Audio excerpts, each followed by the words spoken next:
il arrive que la vie nous pose des défis importants. On appelle ça des problèmes, des tempêtes, des croix, des défis. Mais c'est toujours la même chose.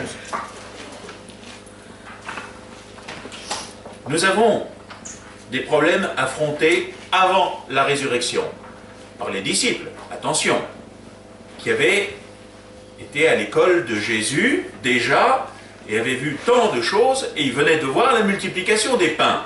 Ils savaient parfaitement qu'ils étaient incapables, avec leurs 5 pains et 2 poissons, de nourrir 5000 hommes. Et pourtant, Jésus, avec leurs 5 pains, lui et nous, dans un lien indéfectible, celui que Dieu veut établir avec chacun d'entre nous, a réussi à passer de l'autre côté du problème. Tous ont été nourris. Quand, dans les Actes des Apôtres, ils ont un problème de famille, la famille des chrétiens se disputait. Retour à la case départ. Comment peut-on se disputer quand on est chrétien?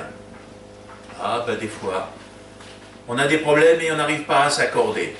On n'est pas encore si avancé que cela dans la sainteté, dans ce lien du baptême. On ne sent pas Jésus avec nous pour résoudre ce problème. Alors c'est là que les apôtres ont été inspirés. Nous avons été baptisés, nous avons été confirmés.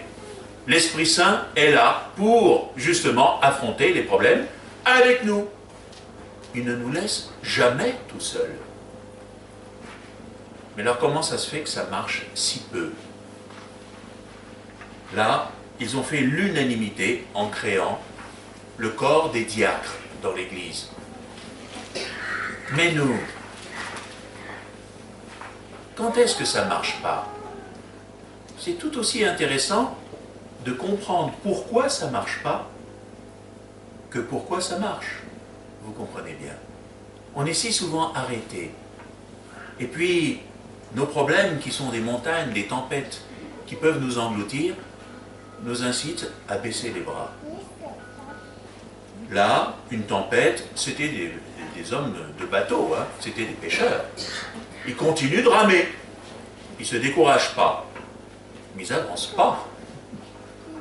Ils n'arrivent pas à passer sur l'autre rive, à résoudre leurs problèmes du vent de sens contraire. Et la houle qui devient menaçante. Quand on a un problème, on est désécurisé. On est fragile. Quand le Seigneur se propose à nous, on n'a pas de bonnes réactions. On ne croit qu'à nos rames. Qu'est-ce que c'est que cette barque? Eh bien, là, nous revenons dans notre retraite et tout ce que l'on a appris. Si vous allez dans la maison de Sainte Thérèse de l'Enfant Jésus, les Buissonnets, vous verrez que parmi les jouets de Thérèse, elle avait une petite barque avec une voile. Et comment elle a appelé sa barque? La confiance. Quand on est embarqué dans une aventure, on ne pense pas toujours à Jésus, même des fois si c'est pour l'Église, si c'est pour la bonne cause. Quand Jésus vient vers nous, on n'est souvent pas prêt. Parce que ses solutions à lui ne sont pas souvent les nôtres. Nous, on pense d'une certaine manière comme les hommes. On arrange, on négocie, on mesure nos forces, on dit j'y arriverai pas, comme les disciples aux 5 pains et 2 poissons. Des centaines de journées de travail ne suffiraient pas à nourrir 5000 hommes. On est d'accord, Jésus est d'accord, il n'est pas idiot, il voit bien les choses comme nous. Mais seulement lui, avec notre concours, pas sans nous, avec notre concours, si on donne tout ce que l'on a, lui, il veut mener à bien notre barque, notre aventure, les désirs de notre cœur, les plus hauts, les meilleurs, ceux qui sont au service de l'amour. Qu'est-ce qui me fait dire ça? Eh bien, ce petit détail du texte. Les disciples voulaient le prendre dans la barque. Ah ben si c'est toi Seigneur, ah ben oui, viens dans notre problème. Mais il y a un truc très bizarre. Aussitôt, la barque atteignit le rivage, à l'endroit où il se rendait. C'est absurde d'essayer de comprendre l'histoire matérielle. Mais par contre, cela parle, dans ce que je vous dis, à notre cœur. On ne sait pas comment résoudre un problème. Il suffit que nous invitions Jésus à nous assister, monte dans notre problème, monte dans notre barque, par notre prière fidèle et constante, autant de temps qu'il faut, pour que ce soit lui, et non plus nos rames, qui continuent le reste du chemin. C'est sa part. C'est transformer l'eau en vin. Ça, on ne sait pas faire.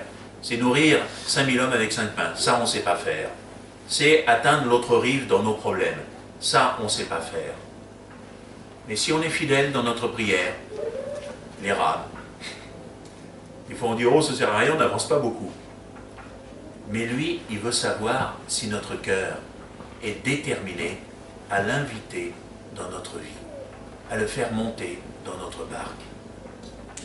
Et non pas, comme les païens, chacun chez soi. La divinité, c'est bien quand on en a besoin. Je te siffle, un peu comme un petit toutou. Non, la dignité de Dieu ne veut pas cela. La dignité de Dieu veut que nous l'invitions à plein cœur. Et qu'est-ce que c'est que l'inviter à plein cœur? L'inviter en toute confiance.